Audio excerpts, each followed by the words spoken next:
It was a good one. It was a good one That today. was a clean one. There was no mess. Oh, fabulous. I think a week or two ago you had one where it like pew, it like Was fired across the screen. that was an explosive night. Yes, Yeah, oh, it was. clean. It was a clean opening, Very and nice. very happy to say. So I'm dry. I'm dry here. Well, Dry. speaking of dry, I don't Speaking have of dry, you I don't have any alcohol tonight, and I'm well, very disappointed about this. I woefully miscalculated slash forgot about the alcohol selling hours on Sundays in yeah, Connecticut. I don't know how. run us up. We're trying to get right. Pete, no, she has no beer, no nothing, no Crane Lake or anything. Not even anything, Yeah. just a sad, sad little mug of water. All Not our even attempts a to cup of get water. you, you're impeding. We're trying to get some sponsorship or something. I know. What do Somebody here, we and need? we figure it's one of these weeks. Some beer company or a wine company or I don't care who it is. Yeah. And, throw some money behind this Well, crazy venture. yeah, I really wanted to get some Two Roads beer, but everything was closed and I could have sworn everything closed at 9 on Sunday. But no, it closed at 6 and I knew this forever. It completely slipped Used my to be mind. used to be it wasn't open at all. Yeah, that's right. A few years back. Yeah, that's true. So That's absolutely true. anyway, But yesterday, I had a half yard of beer. If anybody's following me on social media, and that was the first time I've ever had such a large glass of beer, and it was delightful. And it was from Two Roads. It was their peach session or whatever, peachy beer. Do you know which one I'm talking some about? kind of peachy beer, peachy ale. But and it didn't Like one of taste too these things, fruity. like this high, Yeah. and then you gotta use two hands and like This probably is the first time I had something like this. It was so much fun. I was a little nervous about village things. involved. Yeah, but it was good, and I really wanted to get that same beer tonight and, do a little modeling for Two Roads. They're out in Stratford here in Connecticut, Yep, that yep. sponsorship money. Mom and Dad are Mom here and dad saying here. Hey, mom and dad. Philip J. Curtis is here. Yeah. Hey. Midnight is in the house. Midnight is in the house. Very good. And so, Pete Nelson said Laguna's Beer co-sponsored my book tour. It was great. Got dudes to That's show like a up. dream. That's amazing. And Pete's a teetotaler. It's wasted on him. It's like, why Oh. would they sponsor my book tour? Well, Anyway, in the post-pandemic world, when we have a live event and invite all of our dear friends and authors and fans to some physical location, perhaps then we can get ourselves a little sponsorship. I'm dreaming about these days. yeah, Yeah, it's going to happen. It's going to it happen. is. It is going to happen. We're planning on it. We're cooking on these ideas Oh, for yeah. you when it's safe to do so. And Dare is out there from last week. Hey, Dare. She's excited for tonight, and we're excited too. Yeah, we're Nice. excited too. Nice. We've got Lisa Kastner, an FUMFA alum and the founder of Running Wild Press. So excited to have her with us. We also have Jen Sage-Robison here with us, and we can't wait for them to share their readings. And Jen is a current FUMFA She's a current. student. She's a that's right, a FUMFA candidate, as they say in academia. Yes. I always found that word to be so fancy. I almost felt like I was unworthy of the word candidate. I know it makes you feel like you need to buy TV ads or something. Or, Yeah. That's so funny. Oh my goodness. Oh, Fairfield Bookstore. Maybe, Pete. Maybe that could be a location for us. Could For be, sure. For could sure. be. Whenever it happens, Yeah. it can be big. Big. We'll let you guys know. I don't People know if the should be bookstore like is big enough. flying in for this. They're gonna have to knock down a couple walls. Yeah, it's going to need to be pretty awesome. Maybe a multi-day event. Who knows? We'll let you know.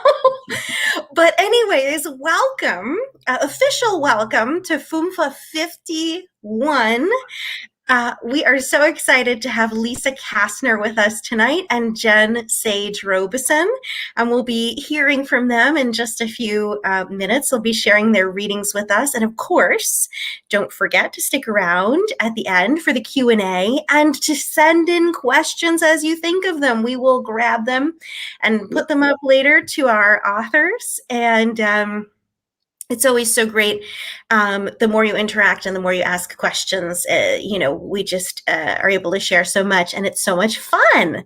But Chris, before we get into tonight, tell our audience what's coming up. All right. Well, we got some great stuff coming up next week.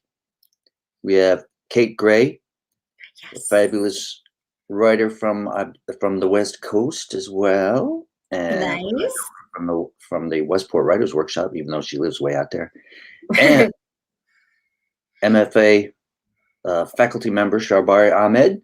Cool. Come on here for the first time. I'm excited to meet. I haven't even met her. Yeah, so, neither I. It's awesome to have faculty on who I don't even know who they are in person. Yeah. And then the week after that, we have part 1 of our Fairfield Book Prize. Yes. Extravaganza. We're going to have Rebecca Dimian, Mike Belanger, and Victoria Buitron. So cool. Then we're going to be off for a couple weeks. There's the Memorial Day weekend, and then we're off for a couple weeks, and then we're going to have Book Prize Part 2 with Ryan Stovall and Samantha Keller, and then further down the road, we got some very exciting people as well.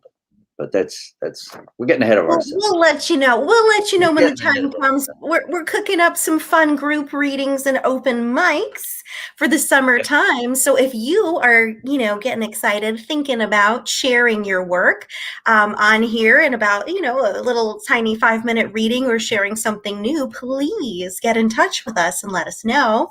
We'll be so excited to have you. And well, Chris, all of that great stuff is coming up. Can you give us like a 1-minute update on how the Shriver movie is going? Well, they've wrapped. They're done shooting, and so there we go. I think they're gonna shoot maybe a couple more days in June because of some complications with. Well, one of the actors is like 8 months pregnant, so then they have to shoot her scenes a little later. But then they're gonna be done. And that's all I know. I'm in the dark. Fingers are crossed that great things happen, and they put it together, and it works, and it looks good, and sounds good, and people like it, and then it gets distributed. And, and then we go see it. My Academy Award for Best Supporting Actor comes through, and obviously, yes. Well, that's pretty much expected, I mean, for my 10 seconds of screen time. But what a 10 seconds that is going to be. It's going to be an unforgettable 10 seconds, and my favorite 10 seconds of the whole film, I'm sure. of all cinema. Actually, you're 100% correct. Citizen Kane. Bah. No. Shriver, baby. Shriver, featuring the cameo by Chris Belden. But everybody out there, just a reminder that we are on all kinds of social media. And so you can follow FUMFA Poets and Writers Live on Facebook, on Instagram. You can follow the Shriver movie and Chris Belden himself on both Facebook and Instagram. You can also follow me on both Facebook and Instagram. And you should. Let's get connected. And like I said, reach out to us if you're ever interested in coming on and reading. But let's get into our readings Let's get the show on for the road here. tonight. I'm going to share with you Jen Sage-Robison's bio, and let's bring her up for Let's do it. that. Oh, Welcome, Jen. There she is. hello. How are you this evening, Jen? Wonderful. So pleased to be here. Thank you. We're so excited to have you. I'm gonna share your bio with everyone. All right. Jen Sage-Robison studied writing at Sarah Lawrence College, Poets House, and with Grace Paley and R.A. Villanueva. Jen's interest in storytelling comes from generations of her family who worked the brass mills and machine shops in Torrington, Connecticut. This, along with Jen's training at Amherst Writers and Artists, led to her strong belief that the art of writing belongs to all people, regardless of education or economic background. During the pandemic, Jen had the honor of facilitating creative writing workshops for essential workers. A pushcart nominee, Jen's poems have appeared in the Tishman Review, Panoply, Paragon Journal, the Naugatuck River Review, Exposition Review, and many other places. She is published in the Hartford Lit Anthology, and her short fiction is in the High Plains Register. Jen is deeply interested in marginalized voices, especially women's voices and those of the LGBTQ community. We're so honored to welcome you, Jen. Oh, I'm so happy to be here. Thank you so much. Thank you, and we will leave you to it. Have fun. Thank you. Thank you so much, everybody, for tuning in and listening. I'm going to start tonight with, I'm going to read you a few poems, and I'm going to start with my COVID poem and just get it out of the way. I have mixed feelings about going back out into the world as things are opening up. I always have mixed feelings about going out into the world. So this is called I Miss Little of the Outside. It's a lead-in title.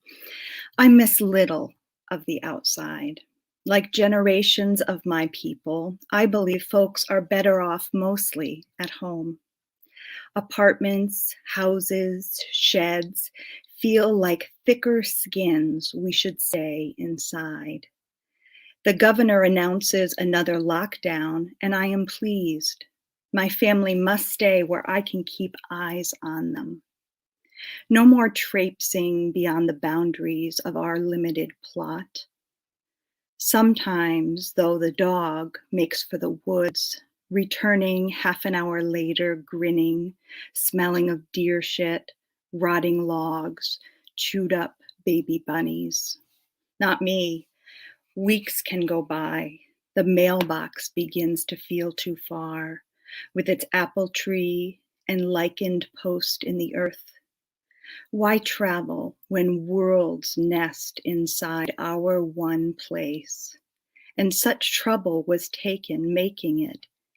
Glaciers creaked out our little valley, grooming the granite and nice ledges, now bare Napier. Our neighbor Jen does the taxes of the old farmers, trying to keep them out of jail. Where's our gratitude? My grandfather, a machinist since 8th grade, stayed inside his Smith Street apartment, not stepping off the stoop for a year of nights. What I wish I could ask is not what kept him in those rooms so long, but what in the world hooked him and yanked him back out.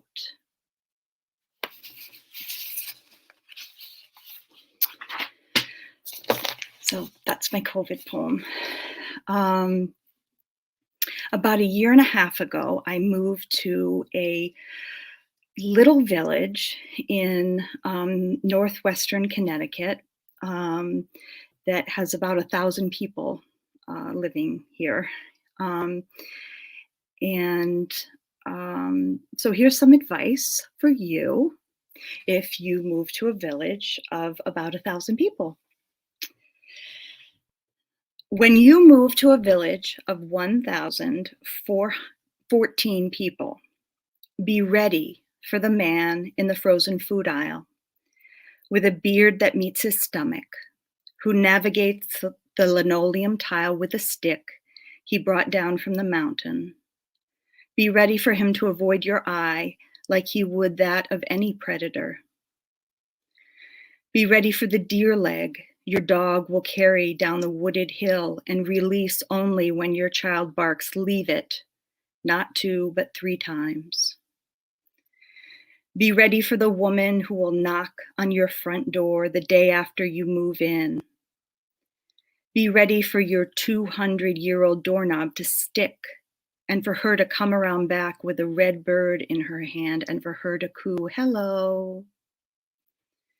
Be ready for the boys and men who will rev their engines as they roll past your porch to let you know you might have money to buy land and a house here, but that does not mean you belong. Be ready for Irene in the timber frame hidden in the trees across the road. Be ready for the story of Irene's sister's 3rd husband and his flaming motorcycle demise across from the firehouse and how nobody misses him. Be ready for how soft Irene speaks. Be ready for a cloud of bats in the barn. Be ready for families who drive up from the Bronx when the days heat up looking for relief in a river that stipples an invitation over deadly currents. Be ready for the one family who will stand on the bridge watching while divers search for their boys, 2 of them, for 4 nights and 3.5 days. Be ready for the teenage girl who will hay your field and her dog Gloria who will dance after the tractor as you breathe the scent of cut sweetgrass for the first time on your back step. Be ready for your child who stayed locked inside for weeks at a time at your old house to come running with twigs in their hair, with your panting dog, both smelling of woods and a hayed field you supposedly now own. Be ready to know the Shadowcoat sleep just upstream on a shrunken ghost of the land they once walked. Be ready to know it when you lie in bed at night, hearing the brook slip past your window, the one they named Naromai Yukno Husankatank, and understand that none of this will ever really be yours.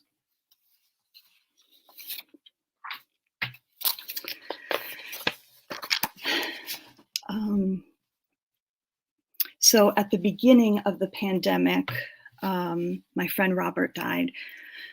We were friends since 7th grade. So I'll share 2 poems about him. This is a poem about a day that we skipped school. We skipped a lot of school. It's called Tree, Tree, Tree. Freed from algebra by a blizzard, we careen south toward the sea. Inside Robert's creamy VW bug, we feast on cushions of Twinkie sponge. The snowstorm calls us to Mesquamacut. We answer Mother Ocean's call while gnawing on licorice. His car's little heater blasting on high. I guess at the edges of Route 85. Robert's not too sick, and Raina sings in the back seat, huskier than the Supremes. So the road might carry us who knows where. But when towns like Lebanon and Basra try to snatch us, we escape. Motoring past the 3-story man guarding Bingo and Ledyard, we don't yet get why he looks pissed. Our toy-sized wipers bat at the flakes, then almost to the shore our tin car spins, ice skates toward a giant trunk, tree, we croon together in our metal capsule, tree, tree, tree. Time lags and we 3 cling, laugh inside one long moment, our one beating heart still believing more in our own fates than in the fast and dark approaching wood.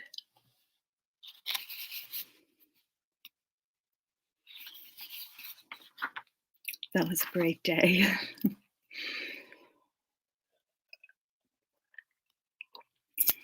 Okay, and I'll just read this one other Robert poem. It's called Recipe for Dying. One French bulldog who stinks, one half of a converted garage, one freezer full of root beer popsicles, a fork, Three's Company on the TV, Princess Leia still in the box pinned to the wall, a leaking feeding tube, Queen Elizabeth watching from 3 bone china teacups.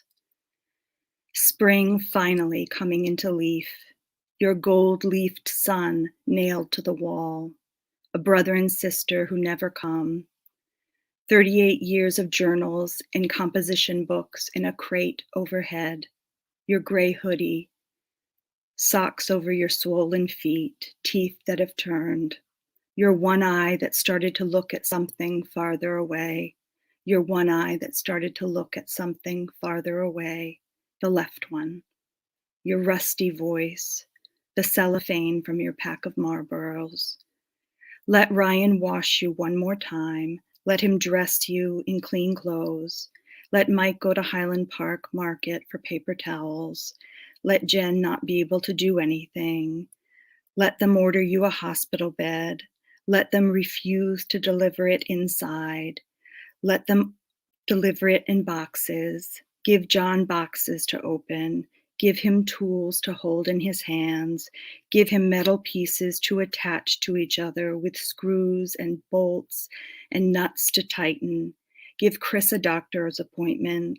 Let Ryan leave. Let Chris leave. Let Mindy come. Let Candy come. Let Candy sit next to you.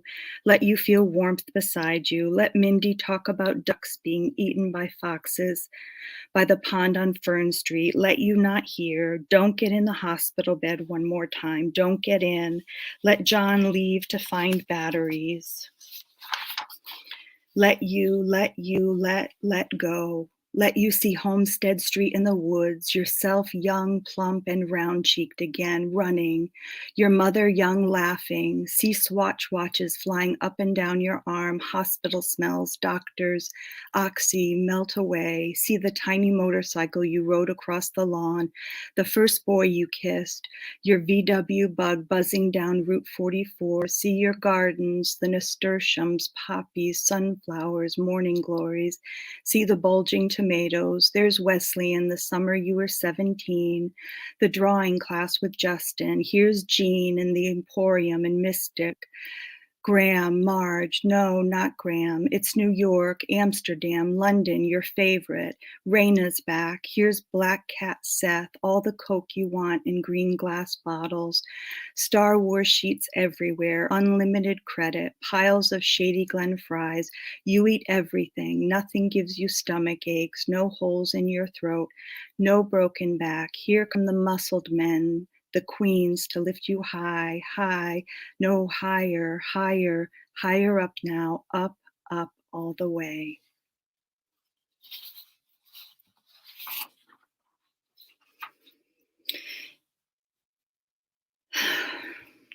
Those are my Robert poems for tonight. Thanks for listening. As Katie mentioned in my bio, I grew up, well, I didn't grow up, I was born in Torrington, Connecticut, which is an old industrial town. It used to be a mill town, a really successful mill town in Connecticut. It is a town that has a lot of hard times now, like a lot of former mill towns, but it's a town that was powered by water, like so many New England towns. Like so many New England towns, it's just crisscrossed with rocky streams. And my first love, I think, in life was the brook that ran behind my grandparents' house. So this is the brook. My grandparents' hemlock-hidden brook over glacial till, its bog beginning and Naugatuck end, prehistoric banks of schist, marble, gneiss, their swirling veins and lichened crusts, mornings, afternoons of mossed stones, splashing tea-stained water, years of flood, speckled-bellied brook trout, the crook of waterbug knees, scent of iron, my parlor of boulders, midnight shriek of fisher cat. To stay inside myself, little girl bones, toes felt impossible. Waking next to my grandmother under the chenille spread, morning prayers, I wanted only to be the brook, lithic but rushing and free.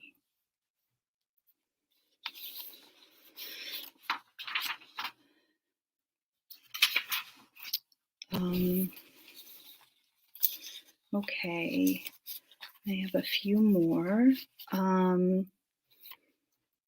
Let's see. I reread Maxine Hung Kingston's Woman Warrior recently, and there's a wonderful part where where the mother, the character of the mother, talks about how you can recall someone from any scare, from any terror, by rubbing their ears and recalling their heritage, recalling their lineage, chanting their genealogy to them.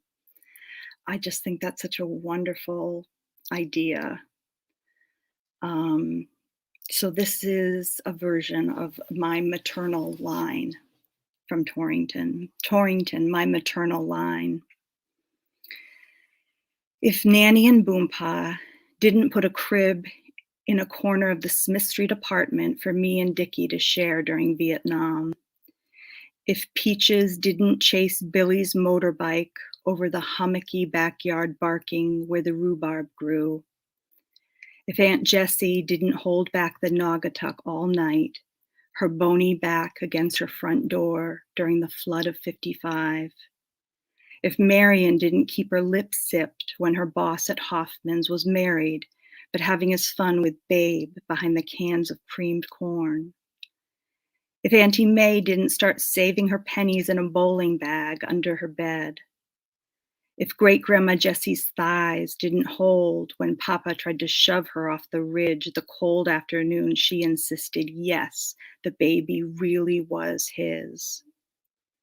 If Great-Grandma Alma didn't push out life between her thighs 11 times before 1929 in the house on New Litchfield Street while her husband was out delivering more than the mail. If a woman named Phoebe wasn't listed as a slave in this town in 1856, and if a number wasn't put on her life of $75, and if nothing more was ever written of her in the town record. If Nepog and Warramog women weren't birthing life in these rocky highlands for millennia, and if their ways of living weren't bitten off and chewed by hungry farmers from South Windsor, and if glaciers didn't scour out this cradle of earth, leaving behind a ring of granite crags shot through with jasper, quartz, and iron ore, then I would never have turned up here in this place of rock and secrets, a hard-headed woman digging for dirt.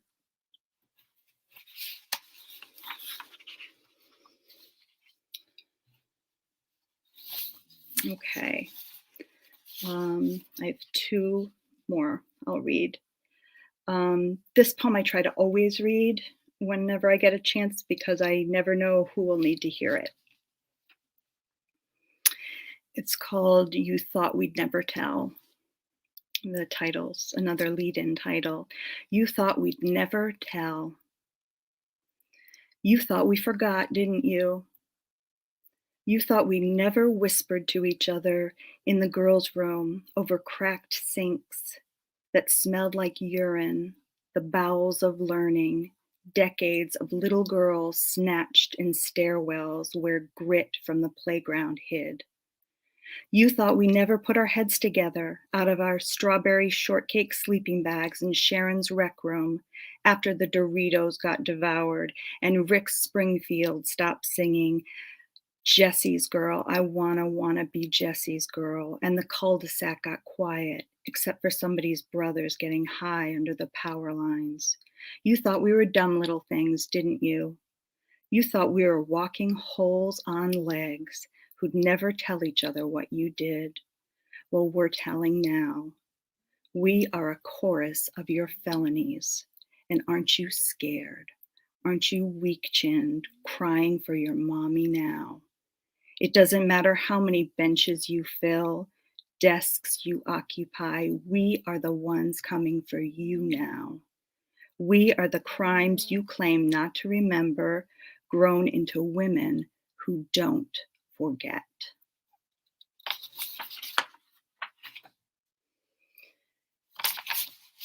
Okay, I don't have time for my soap opera poem, but I'll end with this.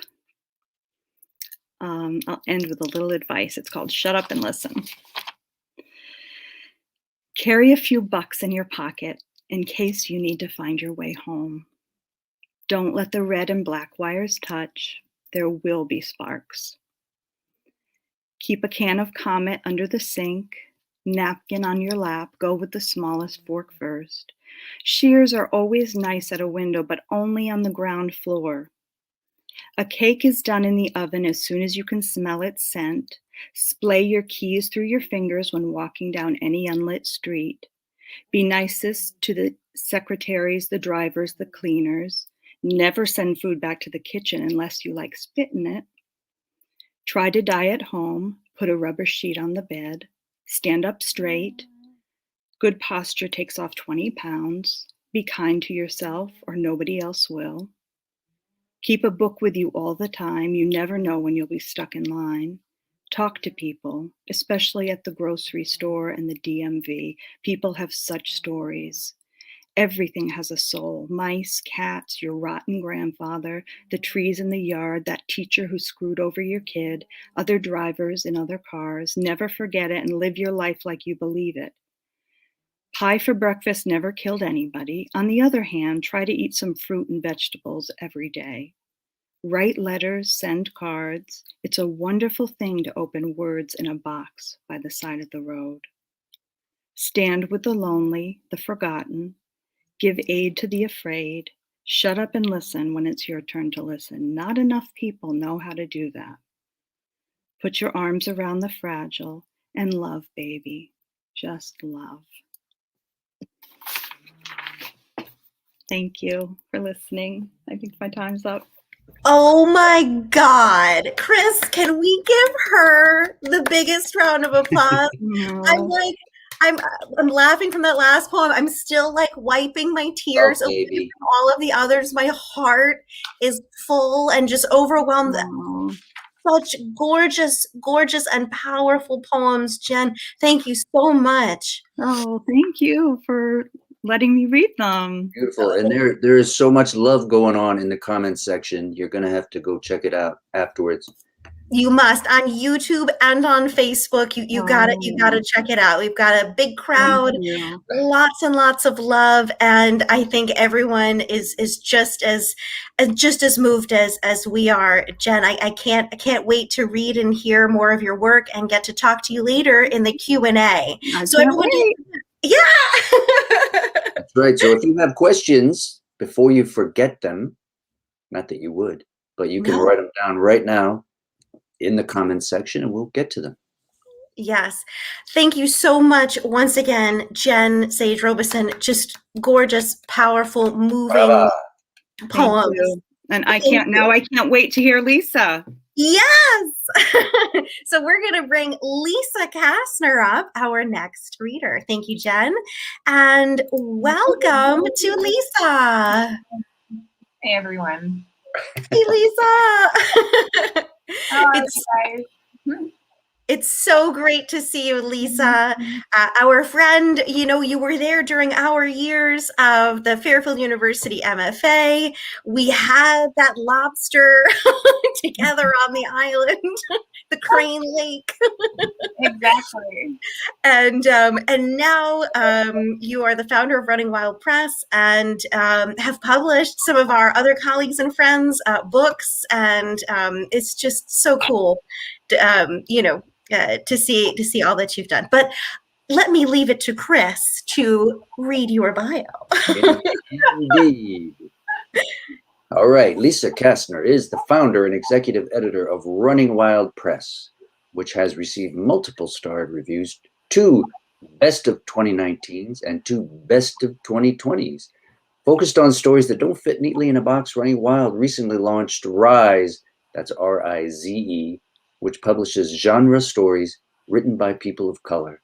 A former journalist and corporate communications and marketing consultant, Lisa received her MFA, of course, from Fairfield University, and her MBA from Pennsylvania State University, and her undergraduate degree from Drexel University. Lisa's first experience in editing fiction was with the Piccolata Review, in which she published her short story that later became Jamie Ford's groundbreaking Hotel on the Corner of Bitter and Sweet. Woo! Running Wild Press's Run Wild With Us, Ask Chris and Lisa Anything, runs live each week and is your chance to ask them anything, while the press's monthly Storytellers Happy Hour, in which storytellers from all walks of life are invited to share stories based on prompts while imbibing. Which sounds like Chris, why aren't we a part of this regularly? an average of 50,000 views per We day do, obviously. across multiple social media platforms. So check those out. And here we go. Lisa Kastner is about to take us away. Awesome. I don't know that I can follow Jen, but I'll do my best. So. Oh, you're going to be great. Okay. So this is a short story called The Cure. Jane read the plaque as the tour guide droned on about something she couldn't make out. He had clearly led this tour one too many times. His excitement for the topic had been muted in the repetition. She leaned into the guide's words to regain her focus. She tightened her grip on her cane to mute her hands quivering. She had done her best to hide her illness, but the random attacks of trembles, moments of instability, and slowness aggravated her fellow travelers. They looked at her with derision. At times, they questioned if she should be traveling. Her brother had left her this will in this trip in his will. At the time of the reading, she knew he had researched their origins, but she didn't realize how deeply he'd gotten into it. This trip was not optional. Only a few years into working at the Cake Monkey Bakery as the senior baker, she left all she had desired to fulfill her brother's final wishes. Her boyfriend, Javier, had questioned her decision. "Are you sure you want to do this alone?" he had asked. "You're going halfway across the world." "It's Sweden," she said. "What could happen in Sweden?"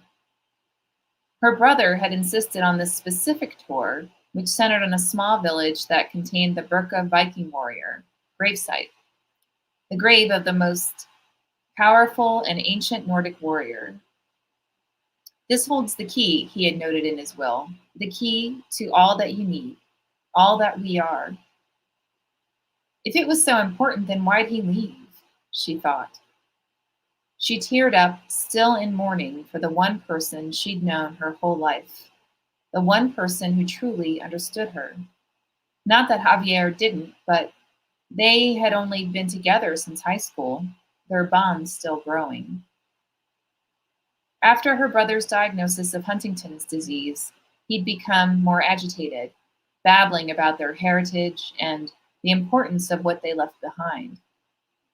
He warned her that she would come down with the disease as well, the likelihood high. All she wanted to do was make cakes, but even that had been limited in the last few months. Her hands shook at inopportune times. The only person she told of the affliction was her brother. She didn't flat out tell Javier, but he had guessed. He had noted her hands shaking in random moments of memory loss. They both knew there was nothing she could do about it. His acceptance of her affliction and support of her formed a deeper silent bond between them. Too afraid to let anybody at the bakery know for risk of losing the one job she had wanted since she was a child, Jane prayed her brother had been wrong. The tour guide paused for her, his focus squarely on her. Did you mention you were a descendant? He hoped this would get her re-engaged in the tour. Even if he found the topic tiresome, it didn't mean he wanted his travelers to be bored with it too. Preoccupied with her thoughts and fascinated with the rune etchings along the structure's walls, his inquiry startled her. I'm sorry? Descendant. Hadn't you mentioned you were a distant relative? The tour guide looked curious more than anything. His intention innocent, he had fought to keep Jane engaged with the group since day one. He had never had someone spend so much money on a tour to pay so little attention. Oh yeah, right. According to my brother, we're all from the Ulf son of Bjorn clan. Her brother had insisted that she spend the majority of her time in this little village. Based on this recommendation, she intentionally wandered off when the tour headed to neighboring villages or into the countryside. She used her illness as a reason to remain within the village on days when they were supposed to stay overnight elsewhere, knowing that the tour would return. Once the others had moved on, she skulked away and dove into the historical buildings and library. She wandered the museum's halls repeatedly in the hopes that by immersing herself into the village's history, she would unlock whatever her brother was desperate for her to find. She figured she'd listen to his last request, since this may be the first and only time she'd see this country. She tried to stay focused on the topic at hand. In all honesty, her desire to go home only grew. She missed Javier. She loved bringing little gifts to his work at the emergency room. That was the least she could do for him and the rest of the staff. Every day they risked their lives to save those who came in. Her dreams were of mixing and pouring batter for cakes and pastries. She knew the significant dates of every member of his staff and every local in the neighborhood. Then you'll find these carvings even more fascinating. The tour guide pointed to a far wall, one that had been cordoned off, keeping visitors from being able to touch them. They sparked a debate as to whether there were any female warriors. Really? Jane already knew this. It was one of the main reasons her brother insisted on this trip. But the tour guide didn't need to know that. He only needed to know what little information Jane was willing to tell him. She had read much of the research her brother had left her, a gobbledygook of information. She did her best to piece together how each nugget related to one another. In truth, she simply didn't understand his fascination. You'll need this, he had told her. The importance will be clear soon as you see the burqa. She stared at the unearthed grave, trying to force it to reveal its secrets. Instead, she simply grew tired, her fatigue greater. Her ailments had become increasingly less manageable with time. When they first unearthed this grave, it was assumed that the high-ranking warrior was a strategist and possibly the highest-ranking officer on this island.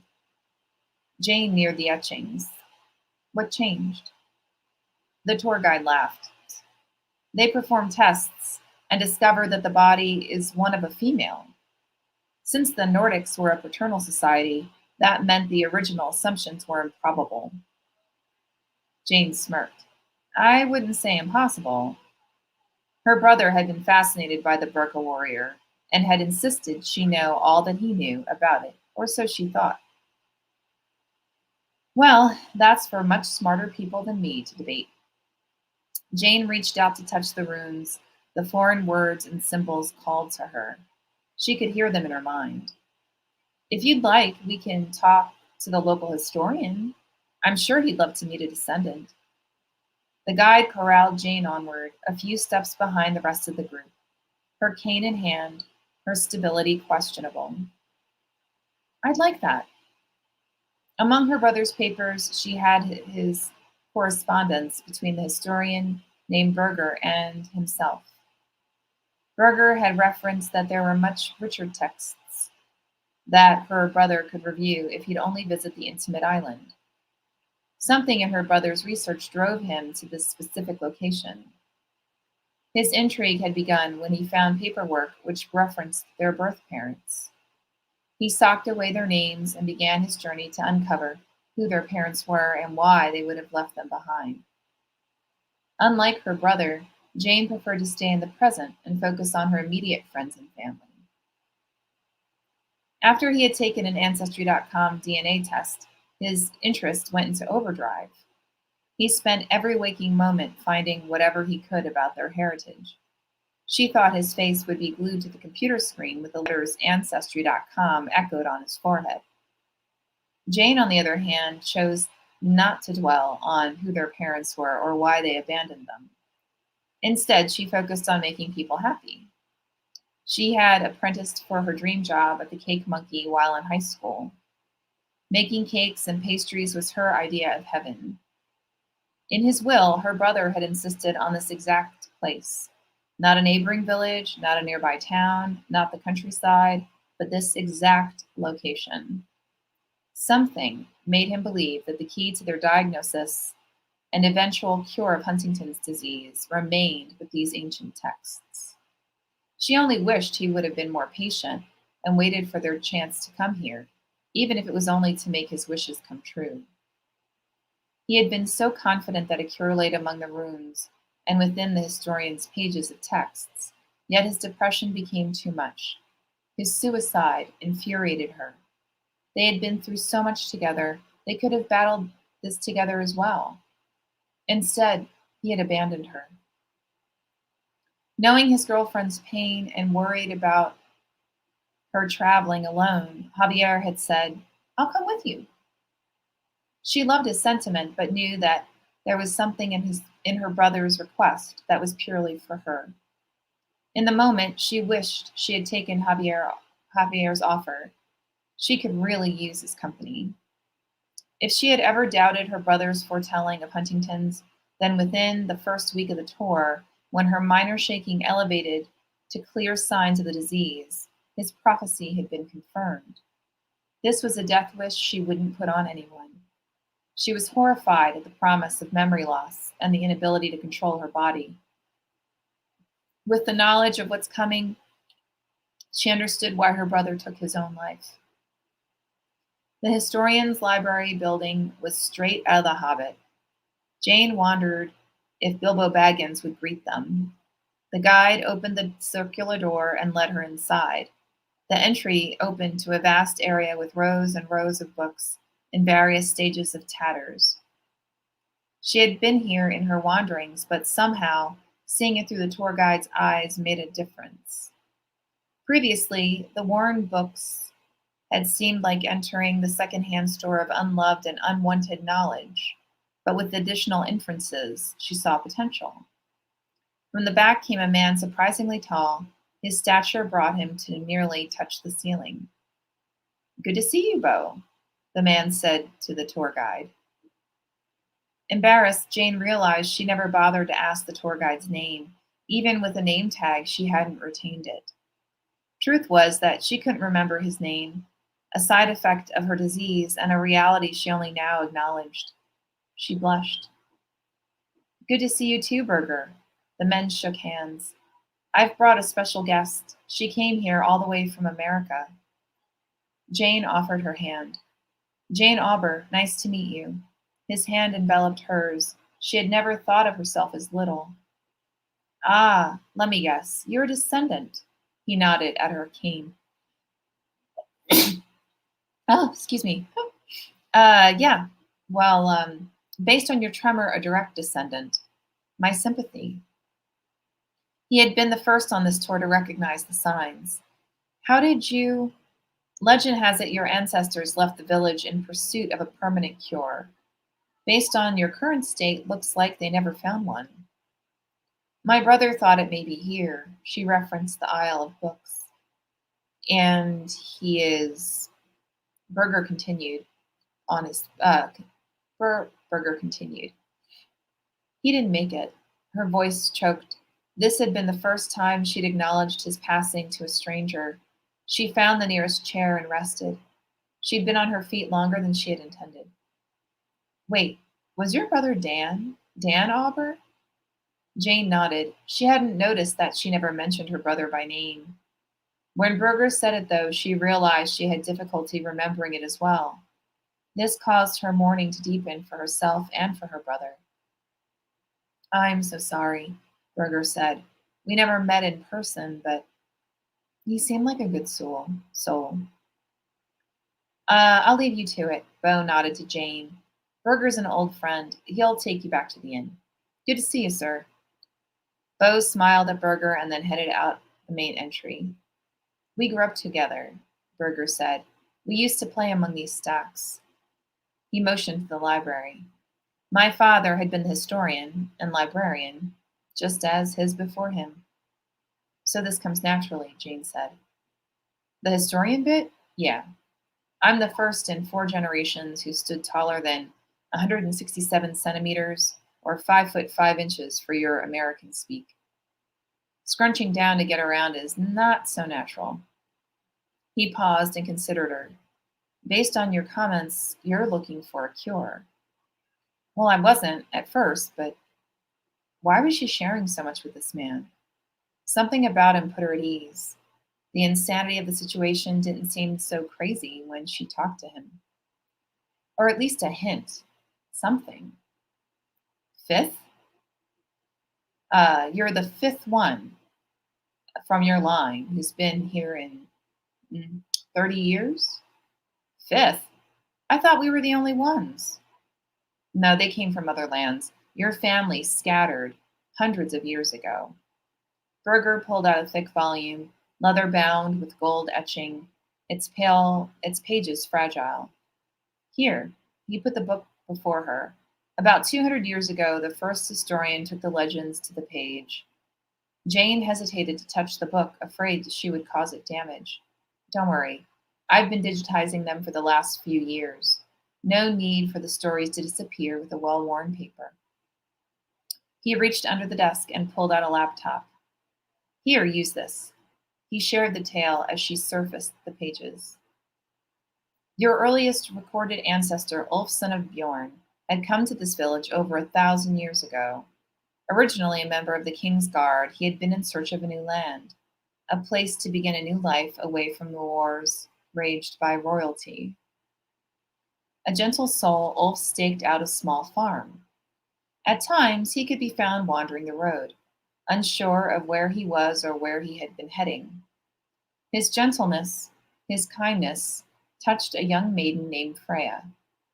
Her father was a local metallurgist, so Freya knew the ways of bending metal for war and for peace. She found Ulf walking the main road on a spring day.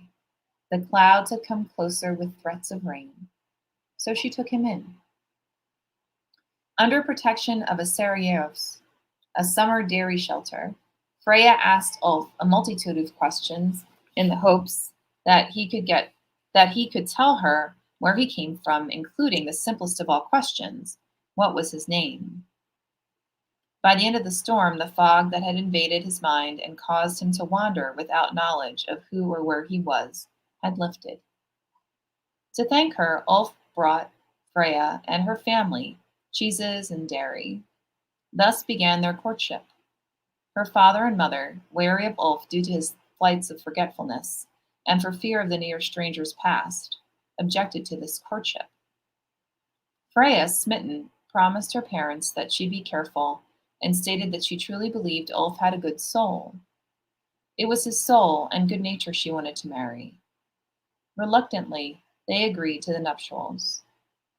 Freya and Ulf started with a modest farm of a few cows, barley, and wheat. Ulf gradually purchased more cattle, chicken, and sheep.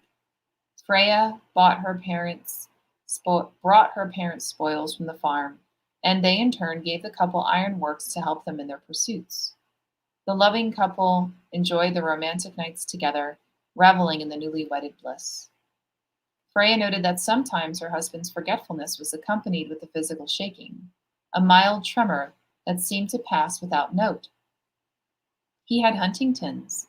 Jane asked. Not quite. Let's continue. According to legend, the farm had been raided repeatedly by what appeared to be wolves. Sheep disappeared in bloody patches during the night. Ulf began to spend his evenings staking out the culprit, only to awaken to the next morning and find that more sheep had disappeared and the wolf had gotten away. Freya's parents offered traps to capture the wolf, to which Ulf declined. He wanted to resolve this issue and protect his family without their assistance. One evening, Freya decided to stake out the perpetrator. At this point, she believed her husband to be overworked and that he fell asleep just as the wolf came upon their lands. She awaited, yards away from her husband, but within eyeshot. At the crack of midnight, she heard a loud braying, a vicious howling. Her husband had moved out of view, so she burst forward to warn him of the beast's approach. Sword in hand, Freya came upon her husband as he was in the midst of transforming. His clothes in tatters, his teeth sharper than arrows, his hands shifted into claws, his eyes newly ruby with bloodlust. Initially in denial that the beast was her husband, upon the creature's tooth-sharpened growl, she knew she had to protect herself. Thankful for her father's insistence of warrior training, she blocked the beast's slashes with her sword. Something about the way it moved, something in its reddened eyes, something in its half-hearted attacks let her know that it didn't want to cause any harm. This creature's stance and desire to leave her unharmed confirmed for Freya that it was indeed her husband. She fought him, trying to figure out how to bring him back to the man she had married and loved. Tired from the battle, her heart breaking, her need greater than anything else in the world, she pleaded, "Ulf, it's me, Freya, your wife. Please come back to me." With those words, a glimmer of recognition sparked across his beastly face. His features softened with love, and he ran away from their home and through the fields. Freya returned to their hut and barred the doors. The next day, fearful for her life, confused as to what had just happened, determined to get her husband back, and angry at the world, she sought out his fellow soldiers. At first, they refused to talk to her. They stated she had been warned. That even Ulf, in his darker moments, had cautioned of his fractured past, to which she balked. "We can fight this together," she told them. "I cannot do it unless you tell me what's happening to him." After much prodding, they revealed that he had been among the soldiers known as Ulfnars, before retiring to a life of a farmer. His hope had been to make a new life void of the horrors of transformations. He had hoped that away from the warrior's life, he'd no longer have the need for such weapons, and he would be able to settle into a loving home. "Wait, you're saying that my shaking is..." She looked up from the laptop. Sketches of a wolfman warrior prominent on the page. Etchings of a woman in a battle gear, her face determined, her stance strong. "You're in the beginning stages. There's more to come." Jane abruptly got up from the table. Outside, the night had fallen. In disbelief, she slapped the laptop closed. "This can't be." She looked at Berger, whose expression hadn't changed. There was no evidence of him playing games or lying. If anything, he looked sincere. The reality of what he implied so terrifying that with her cane in hand, she raced out the door. She couldn't leave the place fast enough. Berger ran after her. "You shouldn't go out alone. It's not safe." Jane turned on him. "It's not safe. You just told me I'm a werewoman. Have you lost your mind?" Jane stormed toward the inn, She needed to get back to her intimate room. She needed to be alone, to think, to process. Her quivering increased as she hurried her step. Is this why her brother killed himself? Is this the reason that he gave up his life? This time, her hands shook with frustration and untapped adrenaline. Berger stopped her in her path. Please, just listen to me. I know it sounds insane. Fine, insane. He met her gaze. His height blocked the little bit of moonlight. You need to be prepared. I can't talk to you right now. She shoved her way past him. She turned. Did you tell my brother this nonsense? We never got that far. He paused. A hint of desperation in his voice, a hint of regret. Through the years, we've learned some information is best shared in person. Her laugh was one of mockery and void of joy. Without pause, she continued towards the inn. She could feel his presence grow farther and farther away, feel him observe her as she stormed off. She knew. He let her go. He could have easily kept her there, but he didn't. In the moment, she didn't question why. He called after her. When you're ready, come back. Just beyond earshot, he whispered with a tinge of sadness. They always come back. Thank you. What? Lisa! Wow. So cool. Glorified werewolf story. Woo! I was getting, well, it is a genuinely beautiful and moving story. I was getting very, very misty, and then I was like, twist. And then I'm like, what's gonna happen? I know. That's crazy. So cool. So, So Chris, cool. when it turns out you're a werewolf, we'll all know what to do. Yeah. Lisa, such a cool story, and I'm dying to know what happens next. Can we read this anywhere, or is it forthcoming? No, nope. Oh, But I'll send it to you if you want to read it. I'd love to read it. Sure. Oh, fantastic. One more round of applause for Lisa Kastner. So cool. All right. And everybody, get your Q's and A's. Get your questions ready. Type those questions up. Your cues ready. I always have the answers. All right. Welcome back to Jen. Yes, welcome back to Jen. That was Sage-Robison. great, Lisa. I'm on the edge of my seat here. Questions. I know, right? I You click was riveted. Go ahead, Lisa. If you click on the heading comments, then you can see all the questions. Oh, Can you? Mm-hmm. Oh, Yeah. there you go. Oh, So yeah. they had a private chat. Mm-hmm. There you go. oh, okay. Oh, we this whole time we thought our guests, since they weren't admins, couldn't see the chat, but fabulous that you can. It's very, very good. Well, okay. Thank you so much once again to Jen Sage-Robison and Lisa Kastner. We're so excited to have you with us tonight. And we've got some questions popping up already. Chris, should we ask our typical first question and wait for a few more to roll in? Sure. Yeah, I think that would Let's be. do it. Okay, so I see a question or two coming in, but while people are adding some more questions, what we often like to ask our readers and our guests is, how has it been for you this last year? Have your writing habits changed? Have there been some silver linings? Have you participated in other online readings? Basically, how has it been for you? And I guess we'll start with Jen and then go over to Lisa. Well, I mean, I feel so lucky as a writer to have writing to escape into.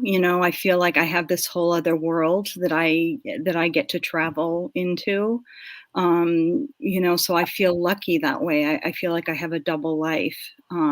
So my I don't really get stir crazy because I feel like I get to go into my other world all the time. So I feel very lucky that way. And also leading a workshop for essential workers was an incredible experience. Absolutely. And that was, that happened because of the pandemic. So that was, and I'm also mildly agoraphobic, so I really liked being in my house. Your COVID poem, yes, made that fairly clear. Yes, it runs in the family, so I don't know if it's going to be hard for me to leave again. It's Right. going to be hard for me to leave again. I really have liked this. A little too much, probably. Another friend from Westport Writers Workshop said something similar. Charles Rafferty, if you know him, Yes, when he was our guest a few months ago, was saying, I don't mind working from home and the quiet and all of that. Yeah. That's great. But it's incredible what you've been able to do while being in this moment. And it's a great thing that it's, that the sort of retreat aspect of it has, Yes. And I also had COVID, and I have long COVID. Oh, so, it's also been, it's also sucked too. So, yeah. Yeah. That would suck. Yeah. And you're doing better now. You're okay. Yeah, but I mean, it left me with heart and liver damage, and I've felt a little bump since I got the second vaccine, so I'm hoping that continues.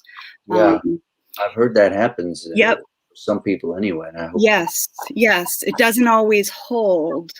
So I'm hoping it continues to. But anyway, so another reason to get your vaccine. Yes. Maybe superpowers. Right on. Right on. Superpowers, or maybe secret werewolf power. Over to Lisa. We're glad that you're feeling better, Jen, and thanks. Hope and prayer that you're feeling better. Lisa. So I actually took advantage of this I finished a novel. I finished a couple of short stories. I don't mind. Well, I don't mind, working from home. As long as every once in a while can go out like hiking. And I mean, you're not around people anyway when you're doing stuff like hiking. So I think. Yeah, I mean, overall, this wasn't, in the beginning, it really wasn't all that different than my normal everyday. Right. Yeah. So I was still attending all the meetings I would have attended, and, so it wasn't all that dramatically different. I've just been very careful, or I've tried to be very careful in not being around groups, like, so that,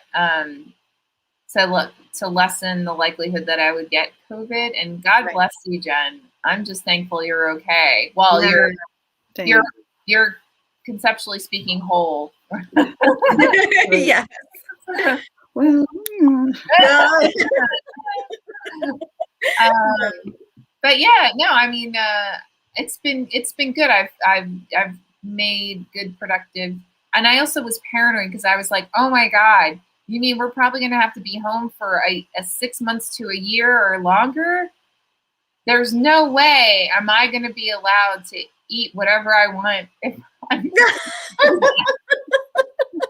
So I made sure, like, from moment one, I am working out Monday through Friday. Yeah.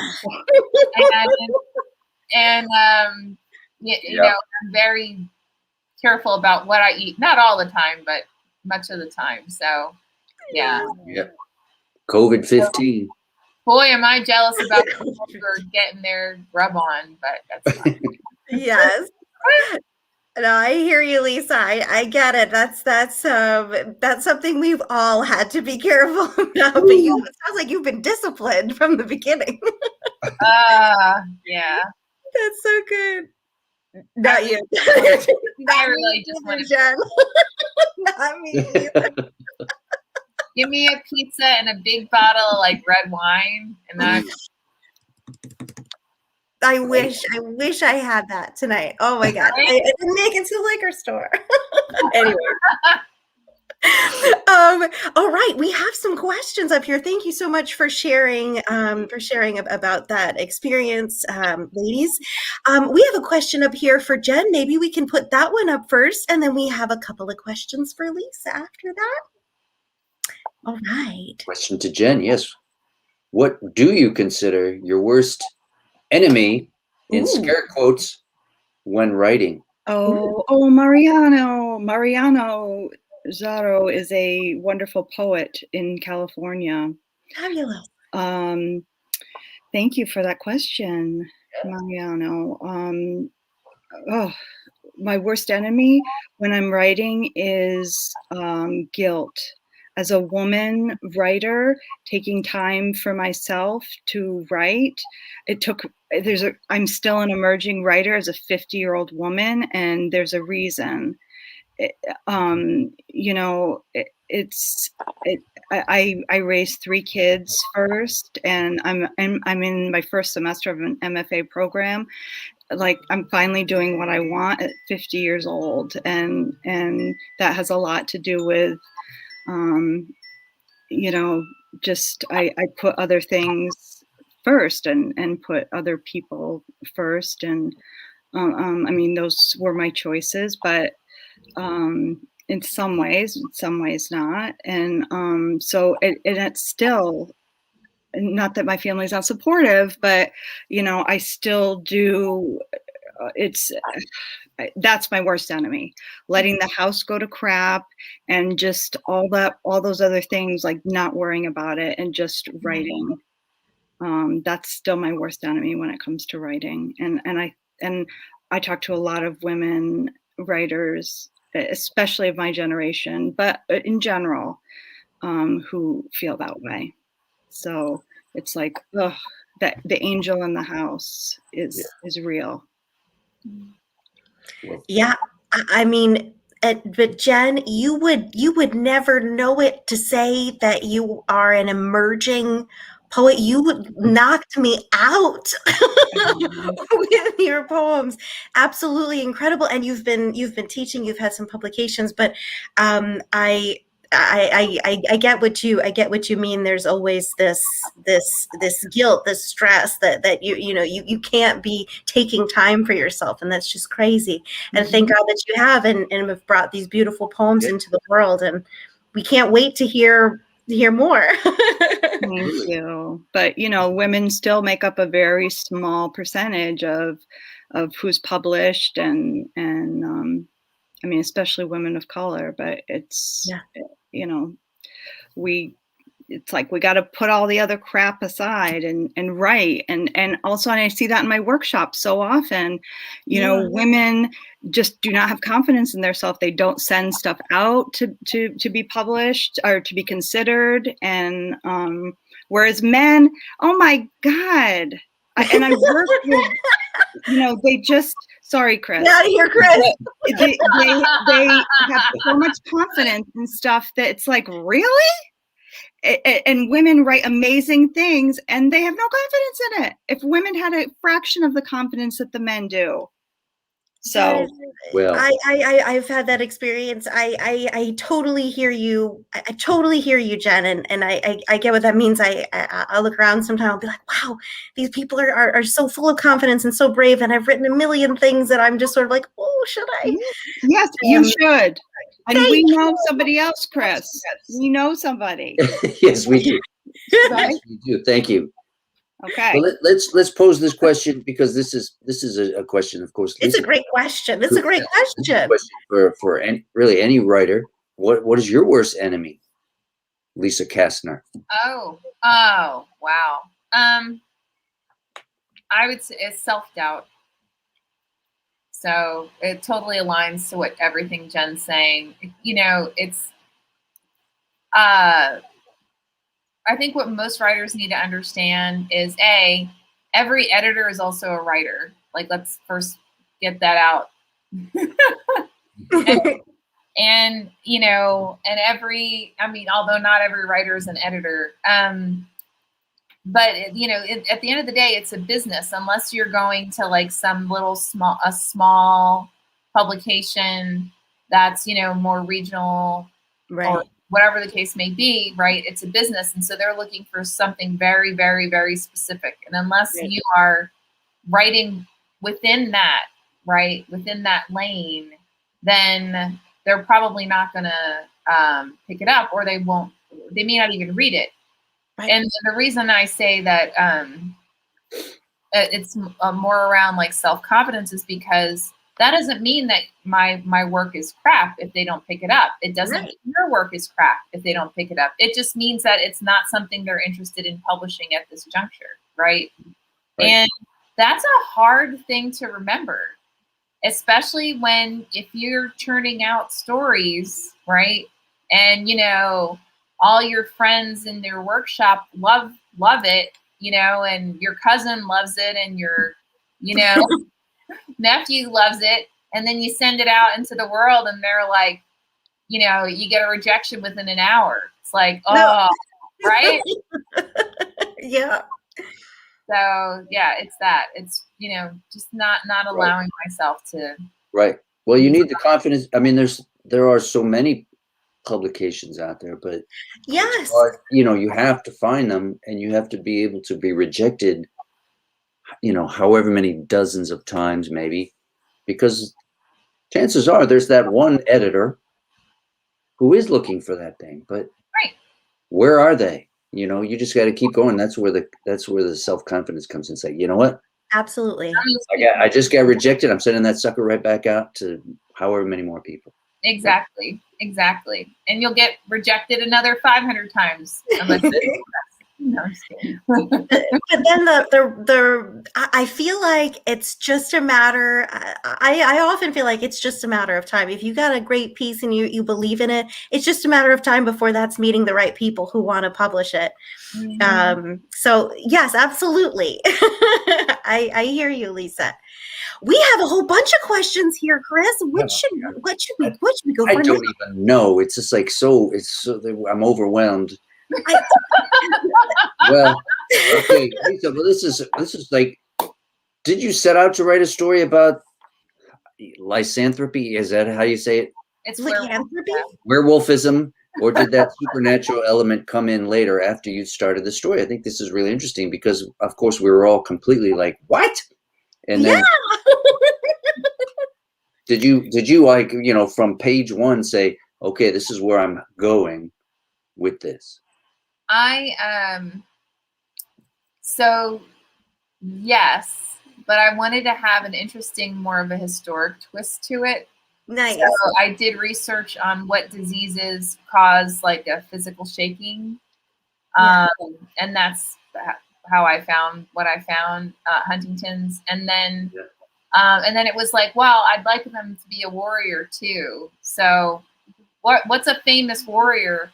And when I was searching, I found Burka, and I thought the Burka was a woman. And then I was like, even better. Well, like a wolf just walking. It's happening. Lisa, what's happening? It did evolve like as I was writing it. So, but it was intended to be. A question that really goes with that. That's a little bit further up from Tori. And I think we clicked it at the same time, Chris. Yeah. So what drew you to Sweden and the Burka warriors? Personal ancestry, perhaps, or something. Well, I did get the idea to do it where it's a bloodline, because I keep getting these emails from Ancestry.com. And I'm like, that's great. And it's, you know, it's like newspaper clippings and, you know, birth certificates and all this stuff. And I'm like, I don't know who these people are. So I'm like, well, how can I use this? So yeah, Tori, spot on. Yep. I just used ancestry.com, and then I used that as the tie-in for the Burka Warrior. So cool. That's fascinating. And that, I think, is our serendipitous connection between these two authors tonight. So much heritage, so much talk of heritage, and in both of your readings, oh, the kitty cat. It was so deep and so heartfelt and so stirring and so poignant, these family stories and these heritage stories. And that was sort of the serendipitous connection. I was like, well, oh, yes, and that and also, grief. We have Jen's beautiful Robert poems. Oh, I was weeping. And then Lisa's, the character with her brother. And there's like, they're dealing with loss. But I mean, it just always the happens. werewolf twist helped me not fully be very, very emotional right now. But that made me curious to keep reading all those at the same time. Jen, we got a question from our friend Karen Osborne. Hey, Karen. What is your process when writing your amazing poem? Oh God. Hi, Karen. Karen is my professor. Yes. Who is amazing. And well, she's part of my process. I don't know what my process is. I mean, I'm not a very smart poet. I just, I write. I write a lot of my poems in workshop with my students. That's how I start so many of my poems. I love, the method. I lead Amherst Writers and Artists workshops. And if my students listen to any of my, readings, so many of them will say, hey, I recognize that. Or, I remember when you started that. Cool. Yeah. And, it's always a kernel of something I'm trying to get at. And like I always tell my students, there's always, there's things that I'm always trying to get at. And I always tell them there's so many different ways to get at the same thing. And, I just, that's what I'm always trying to do. I find there's only a certain number of things I'm always trying to get at them. And, I just keep trying that. And then I go back and see how it sounds. I do a lot by ear. I read, I talk to myself a lot. Well, that's a process. So, and then you're leading these workshops, and I know you have prompts and stuff. Yeah. And then you follow the prompt yourself. A lot of these poems start that way. And do you feel like there's doing it that way is it's less at stake or something? It kind of opens up a door. Oh yeah. Well, I just think it's spontaneous. I mean, I think there's something really magical that happens when a group of people sits in a room and writes together. And when you say that, to me, that's a sacred process. And that's why, Chris makes fun of me for my tablecloth and my Oh, I don't make fun of you. I wish I was in that workshop. But I really set a tone, because to me it's a sacred thing, people sharing words with each other and stories with each other. And so I feel like something magical happens. And I don't really feel like a teacher in that setting. I'm more just like a facilitator of and so I benefit from that just as much as the other participants. So I reap the rewards in my writing. And so I haven't been leading them in a while because of my long COVID. And I really miss it. And I notice it in my writing. It's there's a hole. Yeah. Oh, well, we Um, gotta get back. Yes. And hopefully very, very soon you will be able to. Yeah. We have a question from Lisa Usani Phillips. Can you each describe your approach to submitting your work? Maybe Lisa and then Jen?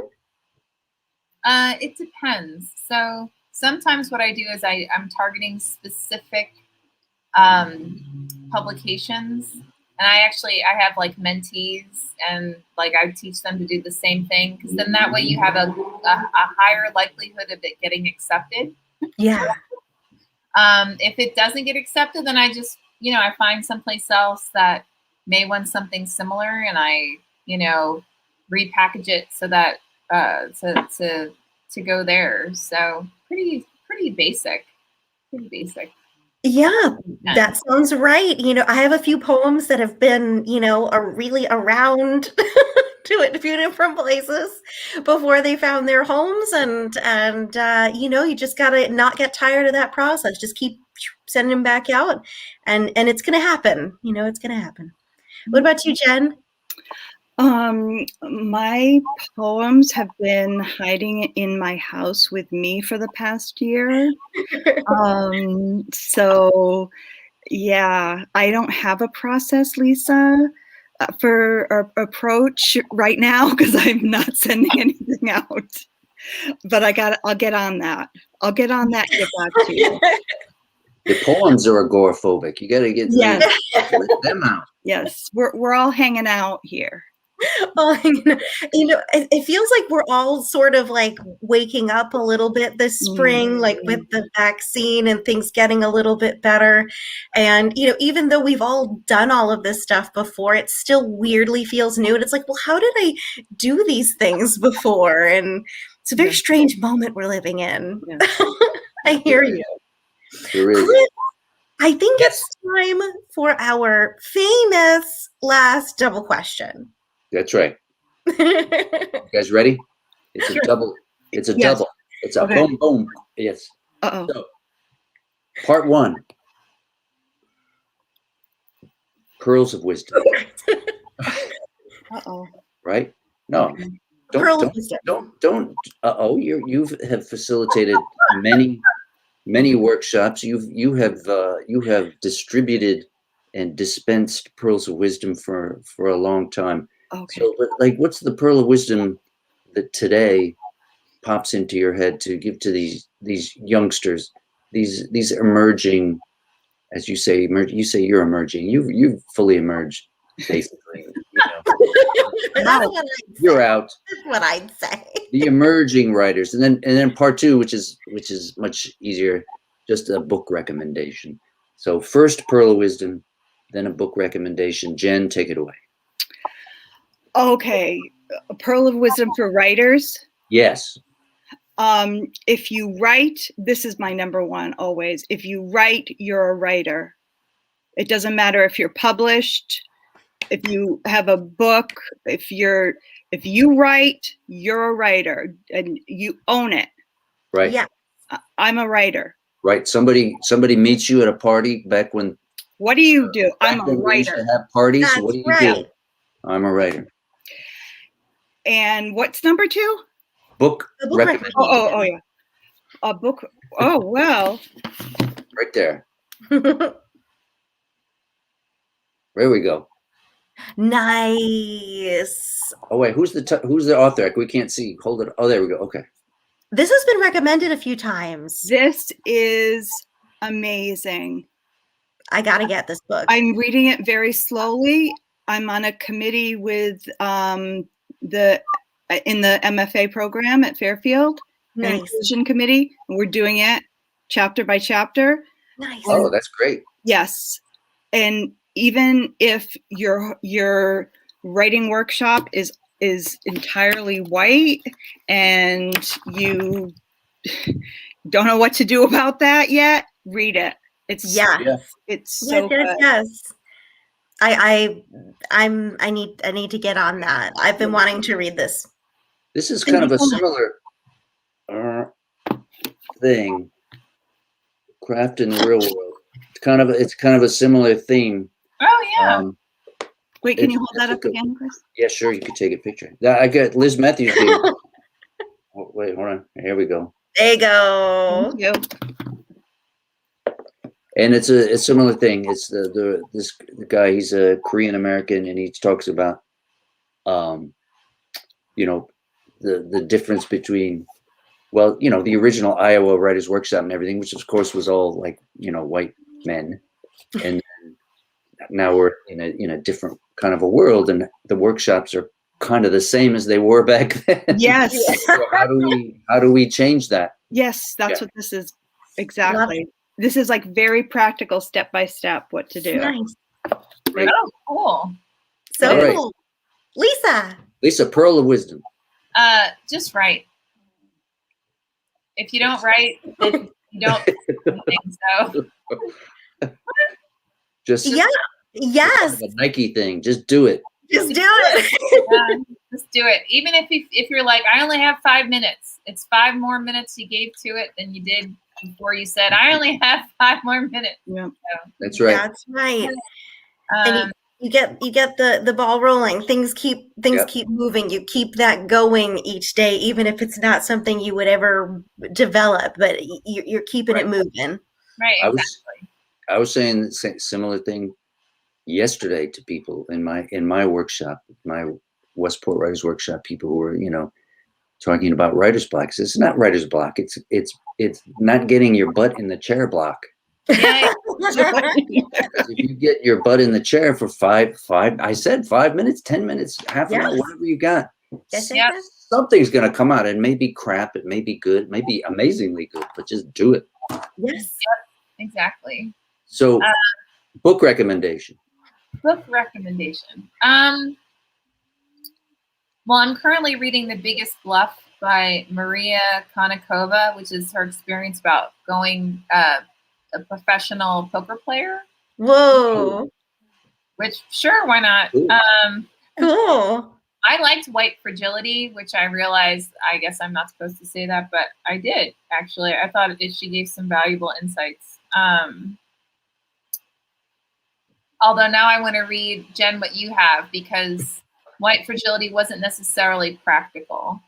If that means, you know what I mean? Mm-hmm. Like, it was a lot of theory and it gave you some examples, but it wasn't necessarily like, and this is how you change things, you know? Yeah. So, yeah, that's good. Lisa, that's good, right, good recommendations. And I like the just right pearl of wisdom. Perfect. Thank you so much. What say t-shirts. T-shirts. Just yes. Oh my God, we need to make those shirts. Just right. Just right. I like it. I'd buy it. Thank you so much once again to Jen Sage-Robison. Applause. Thank you. And also thank you so much to Lisa Kastner. Woo! And thank you to our fabulous audience. And thank you for all of your great comments and questions. Yeah, audience, our friends, our fans. And both of you have to go on to Facebook and YouTube and see all the love that you got in the comments. And we're looking forward to hopefully having you both back sometime soon. Just a fabulous night of readings. And thanks to you, Chris, my co-host, my pal. Thanks, Chris. Oh, bless your heart. Thank you, Katie. Thank you too. Thank you both for having this. Thank you so much. And I need to have you on our happy hour. We'll have Absolutely. That sounds like so much fun. Thank you, Lisa. All right. Stick around. We're going to say goodbye to our audience, and we'll see you next week, everybody out there, with Kate Gray and Sharbari Ahmed. Another great week. Gonna be amazing. See you then. There you go. All right. Good night.